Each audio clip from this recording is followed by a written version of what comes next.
여호와 하나님께서는 레위기 1장부터 7장까지 모세를 통하여 5가지 제사 규례를 이스라엘 자손에게 주셨습니다. 그리고 레위기 8장에서 그 제사를 집례할 제사장을 아론과 그의 아들들로 세우십니다. 바로 제사장 위임식입니다. 그리고 오늘 본문인 레위기 9장에서 제사장으로서 첫 제사를 집례하는 제사장 취임식을 거행하게 하십니다. 먼저 1절부터 7절까지 내용은 제사장 위임식을 준비하라는 명령이 전거됩니다. 특별히 1절에 여덟째 날에 이런 표현이 나오는데, 이 여덟째 날이라는 것은 위임식을 7일간 거행했기 때문에 위임식 첫날로부터 여덟째 되는 날을 의미합니다.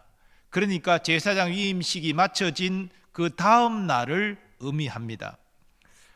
모세는 아론과 그의 아들들과 장로들을 불러서 제사장 취임식을 준비할 것을 명령합니다.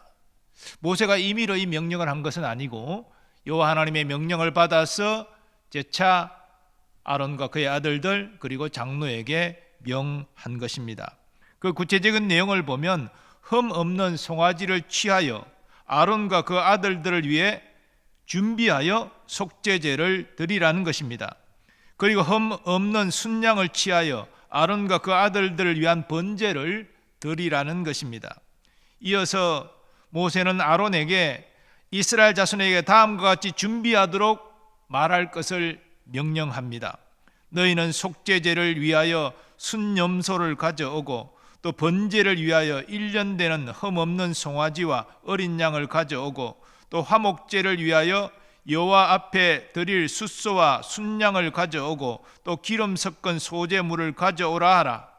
종합하면 제사장 취임식에는 바로 제사장을 위한 속죄제와 번제, 그리고 이 속죄제와 번제를 드릴 것을 드릴 제물을 준비하라라는 명령이 주어지고, 그리고 이어서 백성을 위한 제사, 속죄제, 번제, 소제, 화목제를 드릴 준비를 하라, 이렇게 명령이 주어집니다. 아론과 그의 아들들과 백성들은 모세를 통하여 여호와께서 명령하신 대로 모든 것을 준비하여 회막 앞으로 가져왔습니다. 이에 모세가 말합니다. 이는 여호와께서 너희에게 하라고 명령하신 것이니 여호와의 영광이 너희에게 나타나리라. 이스라엘 자손은 이미 시내산에서 여호와의 영광을 경험한 바가 있습니다. 그때 시내산과 회막에 하나님의 영광의 임재가 구름으로 가득 차 임하는 것을 그들은 보았습니다. 이제 하나님의 명령에 순종한 저들에게 여호와 앞으로부터 불이 나와서 제물을 태우는 하나님의 영광을 보게 될 것입니다. 그리고 8절부터 아론과 그의 아들들이 제사장으로서 첫 제사를 집례하는 모습이 증거됩니다. 저들은 여호와께서 모세를 통하여 명하신 대로 먼저 자신들을 위한 속죄제를 드렸습니다. 아론과 그의 아들들을 위한 속죄제 절차는 이렇게 정리됩니다. 아론이 자신을 위해 속죄 제물로 송아지를 잡습니다. 일반적인 속죄제는 헌제자인 일반 평민이 잡지만 이것은 제사장을 위한 특별한 속죄제이기 때문에 제사장을 대표하여 아론이 직접 제물을 잡았습니다. 그리고 아론의 아들들이 그 피를 아론에게 받들어 줍니다. 아론이 그 피를 손가락에 찍어 번제단 뿔에 바르고 나머지는 번제단 밑에 쏟습니다. 본래 제사장의 속죄제는 성소에 들어가 분향단에 그 뿔에 발라야 되지만, 그러나 이것은 제사장 취임식의 속죄제이기 때문에 성소로 가져가지 않고 번제단의 사면 뿔에 그 피를 발랐습니다. 아론이 그 희생제물의 기름과 콩팥과 간 끝풀을 번제단에서 불사릅니다. 그리고 희생제물의 고기와 가죽은 진 밖에서 불사릅니다.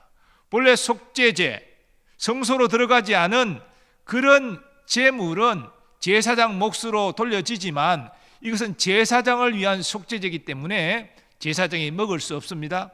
그래서 그 고기와 가죽을 다 진 밖으로 가져가서 완전히 불살랐습니다. 그리고 이어서 아론이 제사장 취임식의 번제를 집례하는데 그 절차는 다음과 같습니다. 아론이 번제 희생제물로 순양을 잡습니다. 아론의 아들들이 희생제물의 피를 아론에게 가져옵니다. 아론이 그 피를 번제단 주위에 뿌립니다. 아론의 아들들이 희생제물의 각 뜬것과 머리를 아론에게 가져옵니다. 아론이 그것들을 번제단에서 불살합니다. 또 아론이 내장과 정강이를 씻어 번제물 위에서 불살합니다. 번제는 희생제물 전체를 불사른 것으로서 헌신을 결단하는 의미가 있지요. 제사장이 먼저 자신을 위한 속죄제를 드리고 이어서 헌신을 결단하는 번제를 드린 것입니다.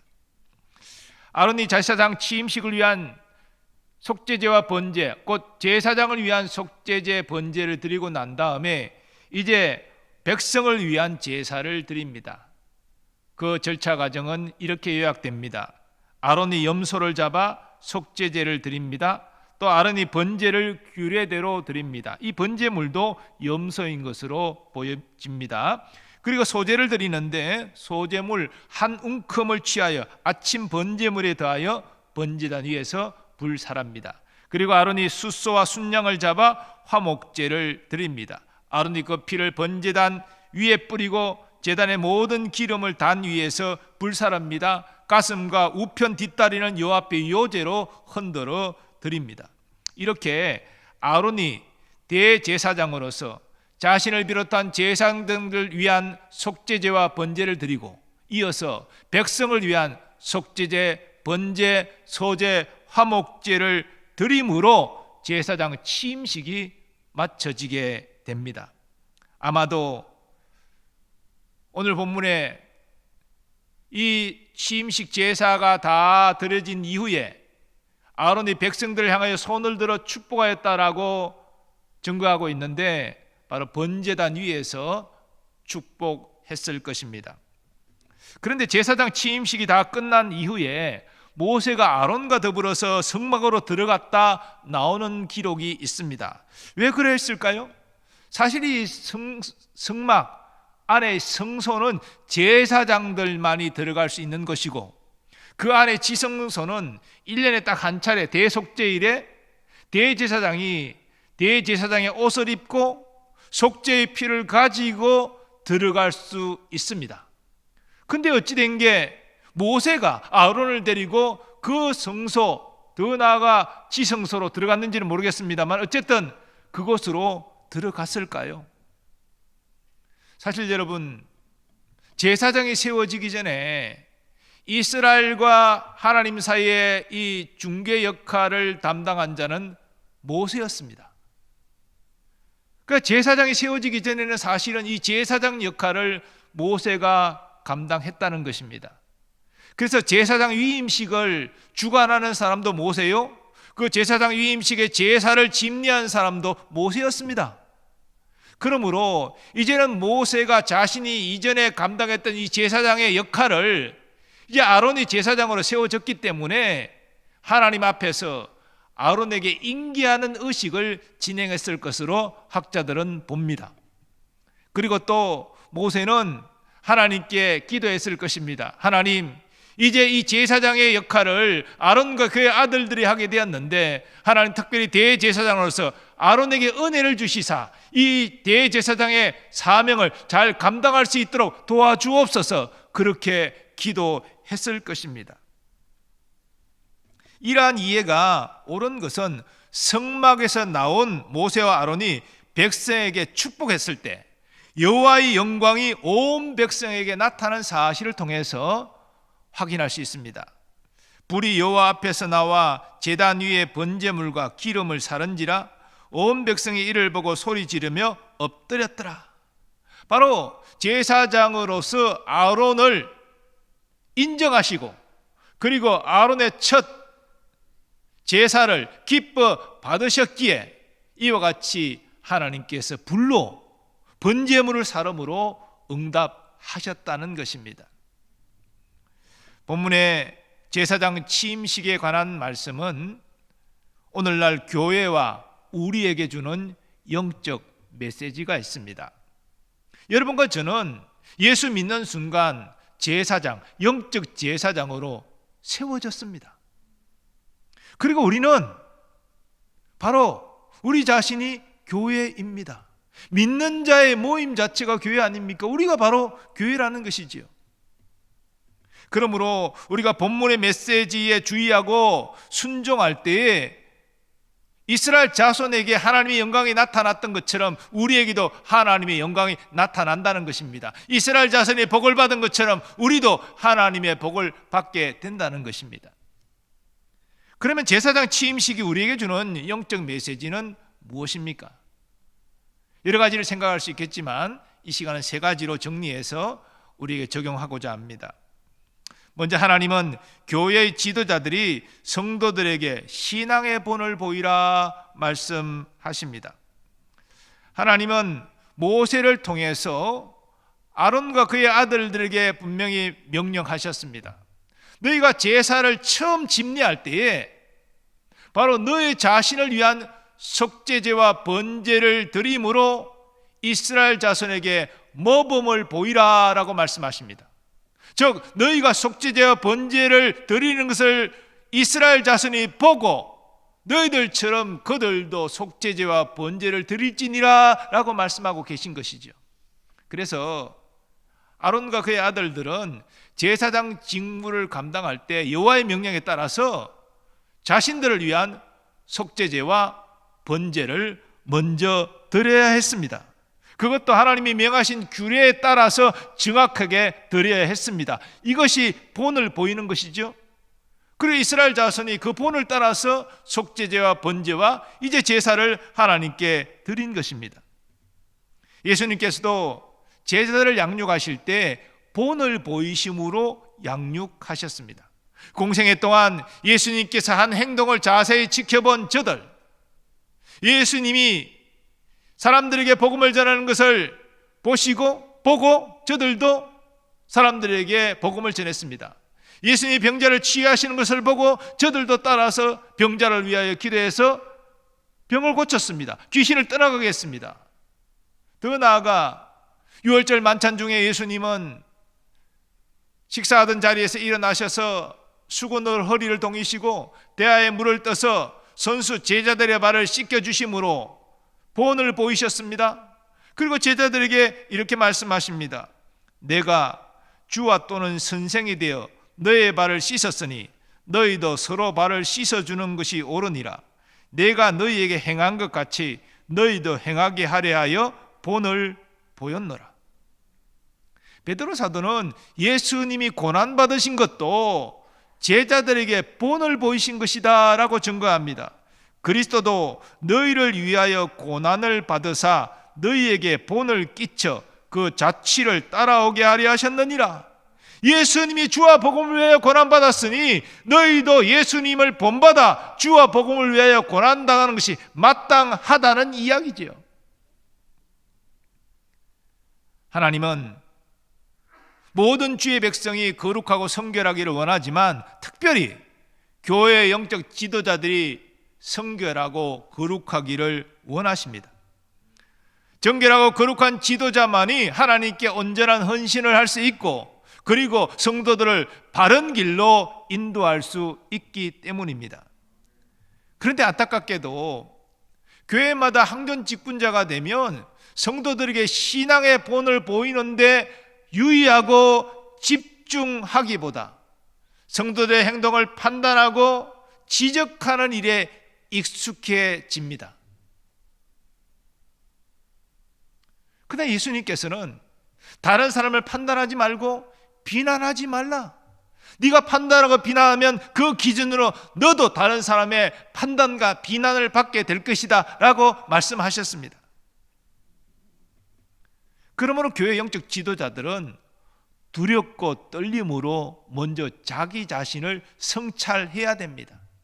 다른 사람의 허물보다 자신의 허물에 더 민감해야 되고 더 허물을 크게 볼 수 있어야 됩니다.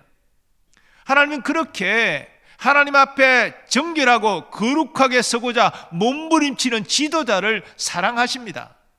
그리고 그를 통해서 하나님의 영광을 나타내시고 그를 통하여 하나님의 뜻을 이루시는 것입니다.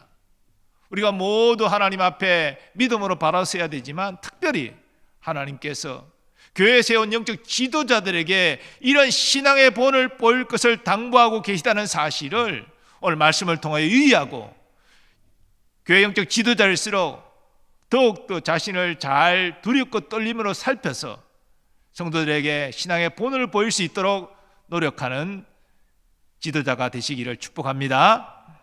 두 번째로 하나님은 교회가 거룩한 공동체가 되라 말씀하십니다. 하나님께서 제사장 취임식의 첫 번째 제사의 내용으로 제사장을 위한 속죄제를 말씀하신 뜻이 무엇일까요? 백성들이 하나님께 제사를 드릴 때 첫 번째로 속죄제를 드리라 명하시는 이유가 무엇일까요? 제사장이라는 거룩한 직분을 받았지만 아론과 그의 아들은 여전히 허물과 죄에 쌓여 있었습니다. 그래서 이 직무를 감당하기 전에 먼저 제사함이 필요했습니다. 그래서 속죄제를 드리라 그렇게 명하신 것입니다. 이것은 이스라엘 자손도 마찬가지입니다. 하나님이 이스라엘 자손의 이 거룩함을 원하셨기 때문에 첫 제사로 속죄제를 드리라 명하신 것입니다. 속죄제를 드려서 그 죄를 속함 받을 때 비로소 헌신을 결단하는 번제를 드릴 수 있고 하나님과 교제와 친교를 의미하는 화목제를 드릴 수 있다는 것이죠. 이처럼 하나님은 이스라엘 자손이 거룩한 공동체를 이루기를 원하셨습니다. 하나님이 거룩한 백성, 거룩한 공동체를 원하시는 뜻은 제사의 규례 내용 가운데서도 확인됩니다. 14절을 보면 아론과 그의 아들들이 번제를 드릴 때에 내장과 정강이는 씻어서 단 위 번제물 위에서 불살랐다 그렇게 증거합니다. 이것은 짐승의 내장이 날마다 먹는 음식물들의 찌꺼기로 말미암아 더럽혀져 있기 때문입니다. 또 정강이는 그 지면에 자주 닿아서 또 지저분해져 있기 때문입니다. 우리 생각에는 아니 불로 태울 것인데 번제인데 좀 내장이 좀 속이 더럽거나 또 정강이에 좀 흙이 묻었거나 무슨 소용이 있습니까? 다 태워지면 죄로 변할 텐데 라고 말하지만 하나님은 그렇게 생각하지 않습니다. 하나님은 내가 거룩하니 너희도 거룩할지니라고 말씀하십니다. 제사를 드리는 헌제자도 거룩해야 되고 또 제사를 집리하는 제사장도 거룩해야 되고 그 제사에 드려지는 예물도 거룩해야 한다는 것입니다. 그래야 하나님이 기뻐 받으시는 제사가 된다는 것이죠. 우리 이런 규정 하나 속에서도 하나님이 얼마나 거룩함과 정결함을 원하시는지를 알 수가 있는 것입니다. 하나님은 그리스도의 몸된 교회도 거룩하기를 원하십니다. 교회의 거룩함은 곧 교회를 구성하는 성도들의 거룩함을 의미하는 것이겠죠? 우리의 거룩함을 하나님이 원하신다는 것입니다. 근데 우리가 어떻게 거룩할 수 있습니까? 하나님의 거룩함을 닮아갈 수 있습니까? 그것은 거룩한 주의 말씀에 순종할 때만이 가능한 것입니다.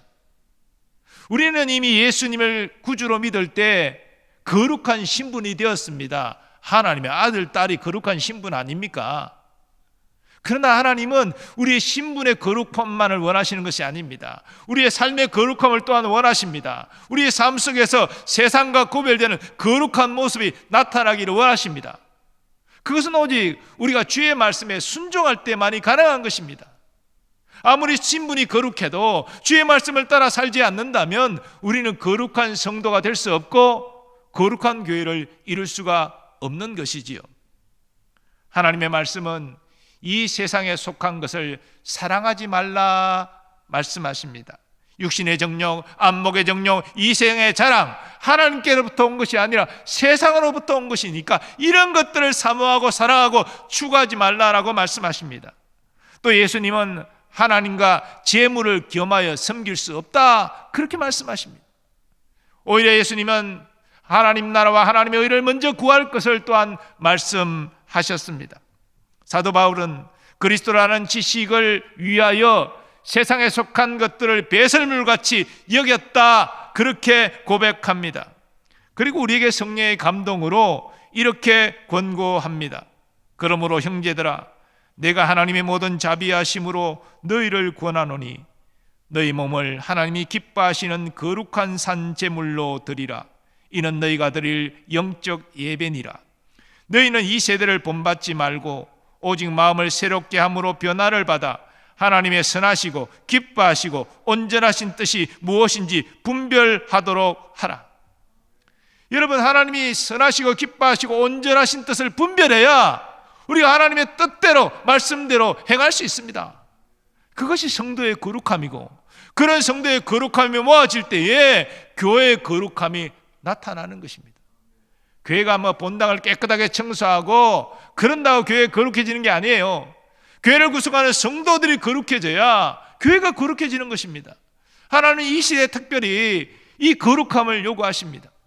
오늘 한국교회가 세상에 인정을 받지 못하고 비웃음을 받고 조롱을 받고 비난을 받는 이유가 무엇입니까? 바로 교회의 거룩함을 상실했기 때문에, 우리 성도들 각자가 세상에 나아가 거룩한 하나님의 자녀답게 행동하지 못하기 때문에 그런 것은 아닙니까? 우리 믿음의 선진들의 선배들의 모습을 보면 사람들이 인정과 그리고 존경을 받았습니다. 어디 가서 목사입니다라고 말하면 사람들이 고개를 끄덕이고 인정해 줬어요. 그러나 지금은 목사라고 얘기하면 사기꾼인가? 성범죄자인가? 이렇게 바라본다니까요. 본래 교회는 그리스도의 몸으로 거룩해야 됩니다. 그러나 이 거룩한 교회를 우리가 세상을 사랑함으로, 우리 육신의 정욕을 따라 행함으로 거룩함을 상실한 것이 아닙니까? 오늘 말씀을 통해서 하나님은 우리에게, 우리 교회에 이 거룩함을 요구하신다. 이 거룩함은 오직 주의 뜻을 분별하여 말씀에 순종할 때만이 가능하다. 이것을 명심하시고 거룩함을 추구하여 하나님이 기쁘시게 하는 우리 모두 되기를 소원합니다. 세 번째로, 하나님은 교회가 세상을 향한 축복의 통로가 되라 말씀하십니다. 22절 말씀은 아론이 속죄제와 번제와 화목제를 드리고 백성을 향하여 손을 들어 축복한 후에 제단에서 내려왔다라고 증거합니다. 하나님께 제사를 다 드리고 난 다음에 아론은 대제사장으로서 백성을 향하여 손을 들고 축복했습니다. 민수기에는 제사장의 축복과 관련하여 하나님께서 모세를 통하여 주신 말씀이 있습니다. 여호와께서 모세에게 말씀하여 이르시되 아론과 그의 아들들에게 말하여 이르기를 너희는 이스라엘 자손을 위하여 이렇게 축복하여 이르되 여호와는 내게 복을 주시고 너를 지키시기를 원하며 여호와는 그의 얼굴을 내게 비추사 은혜 베푸시기를 원하며 여호와는 그 얼굴을 내게로 향하여 드사 평강 주시기를 원하노라 할지니라 하라. 그들은 이같이 내 이름으로 이스라엘 자손에게 축복할지니 내가 그들에게 복을 주리라. 여러분, 제사장은 반드시 이스라엘 자손을 향하여 축복해야 됩니다. 그건 하나님의 명령입니다. 그리고 그 축복의 소리를 듣고 하나님께서 이스라엘 자손에게 복을 주리라 말씀하고 있습니다. 제사장은 그래서요, 축복하는 것이요 의무입니다. 또한 특권입니다. 제사장만이 이런 축복을 할 수 있는 것이죠. 하나님께서 독생자를 통하여 이 땅에 교회를 세우셨는데 이것은 교회만, 또 교회에 속한 성도들만 복을 받기 위함이 아닙니다. 물론 예수님은 풍성한 생명을 주시기 위해 오셨고 또 교회에 풍성한 생명을 복을 주십니다. 그런데 이 풍성한 주님이 주신 복이, 생명의 복이 교회 안에만 머물러 있고 신자 안에만 머물러 있는 것을 원치 아니하신다는 것입니다. 이 복이 흘러나가 세상으로 나아가기를 원하십니다. 우리를 통하여 예수님의 풍성한 생명의 복이 세상으로 흘러가기를 원하시는 것이죠.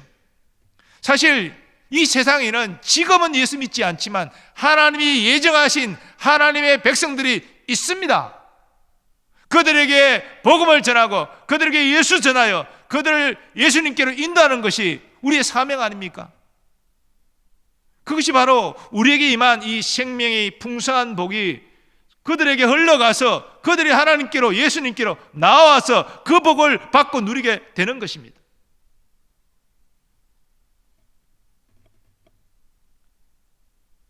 우리는 이러한 하나님의 뜻을 오래전 하나님께서 아브라함에게 주신 그 약속을 통해서 확인할 수 있습니다. 내가 너로 큰 민족을 이루고 내게 복을 주어 내 이름을 창대하게 하리니 너는 복이 될지라. 너를 축복하는 자에게는 내가 복을 내리고 너를 저주하는 자에게는 내가 저주하리니 땅의 모든 족속이 너로 말미암아 복을 얻을 것이라. 땅의 모든 족속이 너로 말미암아 복을 얻을 것이라고 하나님이 말씀하셨는데, 여기 너는 1차적으로는 아브라함입니다. 아브라함을 통해서 하나님 복이 세상으로 흘러갈 것이다 라고 말씀하신 것입니다. 물론 궁극적으로는 예수 그리스도시죠. 예수 그리스도로 말미암아 천하 만민이 복을 받게 되는 것입니다. 그러나 여기서 한 가지 더 우리가 생각해야 될 것은 예수님의 몸된 교회도 바로 너에 해당된다는 것입니다. 예수님과 우리가 분리될 수 없기 때문에 이 주의 몸된 교회를 통해서 하나님의 복이 세상에 흘러가게 된다는 것입니다. 곧 믿는, 먼저 하나님의 복을 받은 우리를 통하여서 하나님의 복이 세상에 흘러가야 한다는 것이죠. 예루살렘 교회는 바로 이러한 하나님의 뜻을 이루었습니다. 그들은 세상을 향한 축복의 통로가 되라는 하나님의 뜻을 이룬 것이죠. 그들은 은혜 받고 구원받고 성령으로 충만해져서 서로를 지극히 사랑했습니다. 그러면서 그들은 담대히 복음을 전하기 시작했습니다. 백성들의 칭송을 받았고 날마다 주님은 구원받는 자의 수를 더해 주셨습니다. 하나님의 복이 예루살렘 교회 안에 제한되지 않고 그들을 통하여서 세상으로 흘러간 것이죠. 하나님은 우리 교회와 우리도 하나님의 복을 세상에 흘려보내는 도구가 되기를 원하십니다. 축복의 통로가 되기를 원하십니다. 이것이 가능한 것은 하나님께서 교회와 우리에게 이 축복의 권세를 주셨기 때문입니다. 왜냐하면 우리가 영적 제사장이기 때문이죠.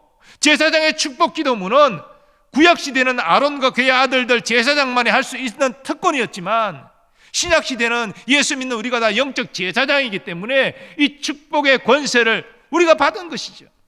그래서 여러분, 우리가 축복하며 누군가를 위해서 기도하는 것이 중요합니다.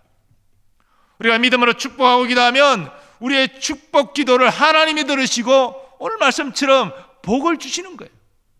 그래서 여러분, 가장 가까운 자녀를 위하여 축복하며 기도하시기 바랍니다. 특별히 제사장의 축복 기도문, 여호와는 내게 복을 주시고 너를 지키시기를 원하며 여호와는 그 얼굴을 내게 비추사 은혜 베푸시기를 원하며 여호와는 그 얼굴을 내게로 향하여 드사 평강 주시기를 원하노라. 자녀를 향하여 이렇게 축복하세요. 이런 자녀가 부모의 잔소리 듣고 저주 섞인 말을 듣고 자라는 자녀와 이런 매일 축복의 말씀을 듣고 자라는 자녀와 같겠습니까? 부모는, 예수 믿는 부모는 영적 제사장의 축복 기도에 권세가 있는 거예요. 그 자녀를 축복하며 기도하는 것이죠. 하나님이 우리의 축복의 기도를 들으시고 우리 자녀에게 복을 주신다니까요. 우리는 서로를 향해서도 축복하며 기도해야 됩니다. 우리가 다 함께 전도주일에 전도 대상자를 축복하며 또한 기도해야 됩니다. 우리가 전도 대상자, 하나님 그 마음의 문을 열어주시고 교회로 나와서 예수님을 영접하여 구원의 복, 풍성한 생명의 복을 누리게 하여 주옵소서. 이렇게 축복하며 기도하면 우리의 축복 기도를 누가 들으세요? 아버지 하나님이 들으시잖아요. 그리고 복을 주시잖아요. 그래서 이 전도 대상자를 위해 기도하는 게 중요한 것입니다.